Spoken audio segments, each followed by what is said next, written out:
90 शब्द प्रति मिनट की गति से डिक्टेशन स्टार्ट होगा 5 सेकंड के बाद।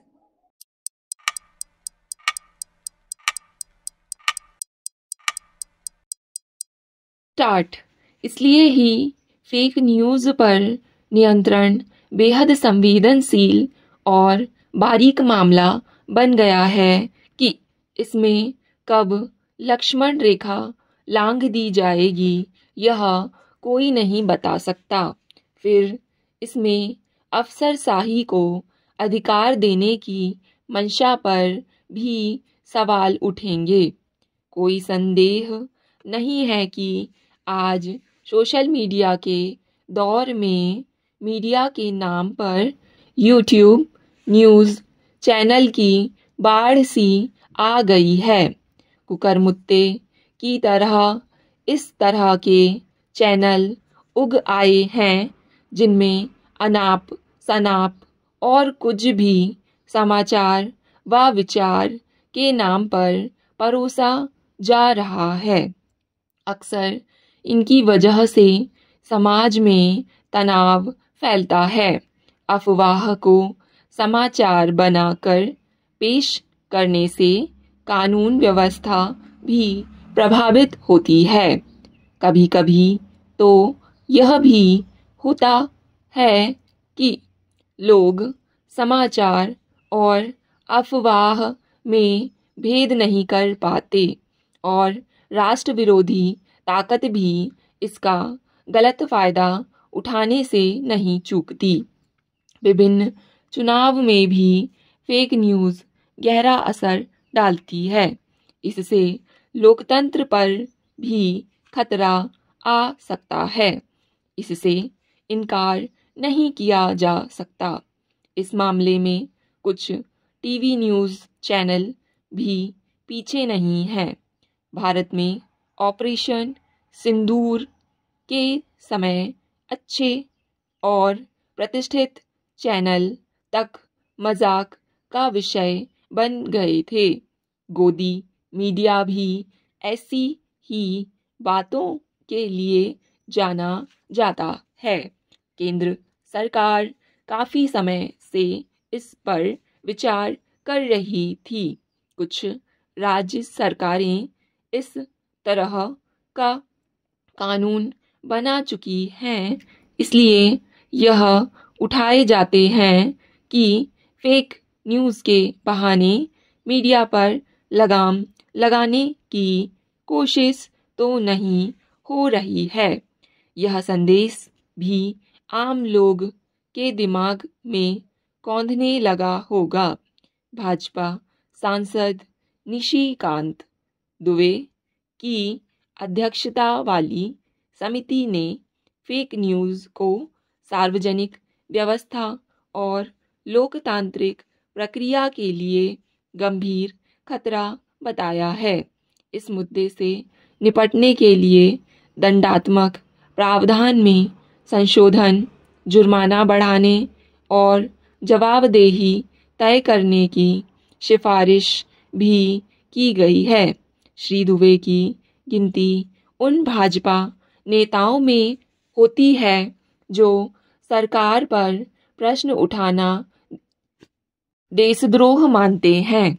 इसी के चलते उनकी अध्यक्षता वाली समिति का मसौदा भविष्य में विवाद पैदा कर सकता है। इस संचार और सूचना प्रौद्योगिकी संबंधी स्थायी समिति ने सभी प्रिंट, डिजिटल और इलेक्ट्रॉनिक मीडिया संगठन में तथ्य जांच तंत्र और आंतरिक लोकपाल की अनिवार्यता उपस्थिति की मांग की है। यह एक बेहतर सुझाव दिया गया है। मीडिया वाले खुद से अपने लिए जज नियुक्त कर सकेंगे तो फेक न्यूज़ पर काफ़ी हद तक नियंत्रण लग जाएगा। फेक न्यूज़ की तरह फेक न्यूज़ का भी आजकल बोलबाला है। इस पर भी कुछ सख्त कानून लाया गया तो अच्छा होगा। समिति ने फर्जी खबर की चुनौती से निपटने के लिए सरकारी, निजी और स्वतंत्र तथ्य जांचकर्ता सहित सभी हितधारक के बीच सहयोगात्मक प्रयास सहित कई सुझाव दिए हैं। इसे फैक्ट चेक टूल्स भी कहा जा सकता है। समिति ने रिपोर्ट को सर्वसम्मति से स्वीकार कर लिया है।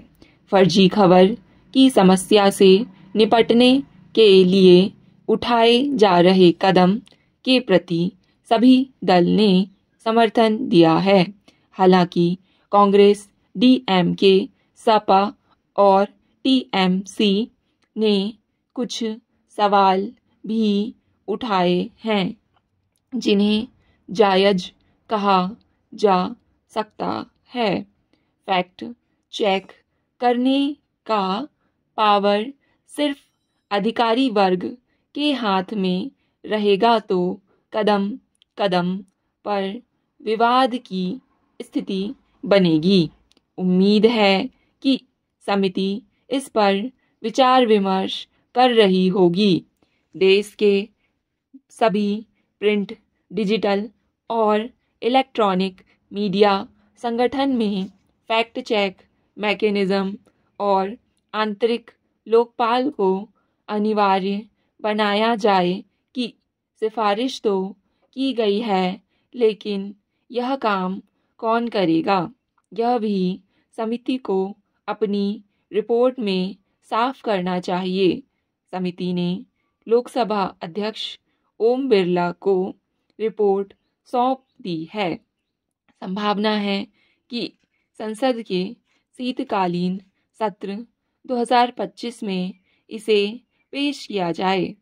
मसौदा रिपोर्ट इलेक्ट्रॉनिक्स और सूचना प्रौद्योगिकी मंत्रालय को भी दी गई है, क्योंकि यह मंत्रालय भी मीडिया की जांच करता है। राहुल गांधी के साथ वोटर अधिकार यात्रा करने के बाद अब तेजस्वी यादव अकेले यात्रा पर निकल रहे हैं। उन्होंने इस बारे में ना तो कांग्रेस से बात की और ना बाकी सहयोगी पार्टियों से, और 15 सितंबर से बिहार की यात्रा का ऐलान कर दिया। इससे कांग्रेस, वीआईपी और लेफ्ट की पार्टियां परेशान हैं।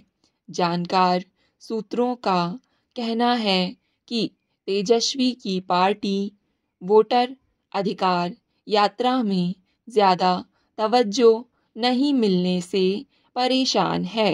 वह यात्रा पूरी तरह से कांग्रेस की हो गई थी। यात्रा के दौरान चारों तरफ कांग्रेस के झंडे दिखते थे। इसके अलावा यात्रा समापन के बाद कांग्रेस की ओर से ज़्यादा सीटों के लिए दबाव बनाया जाने लगा है। कांग्रेस ने पप्पू यादव को भी पूरा महत्व दिया, जिनसे राजद को समस्या है।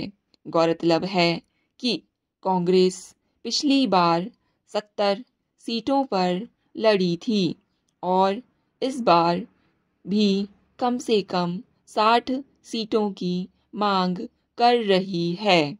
कांग्रेस के नेता अनौपचारिक बातचीत में कह रहे हैं कि अगर बहुत समझौता हुआ तब भी कांग्रेस 55 से कम सीट नहीं लेगी।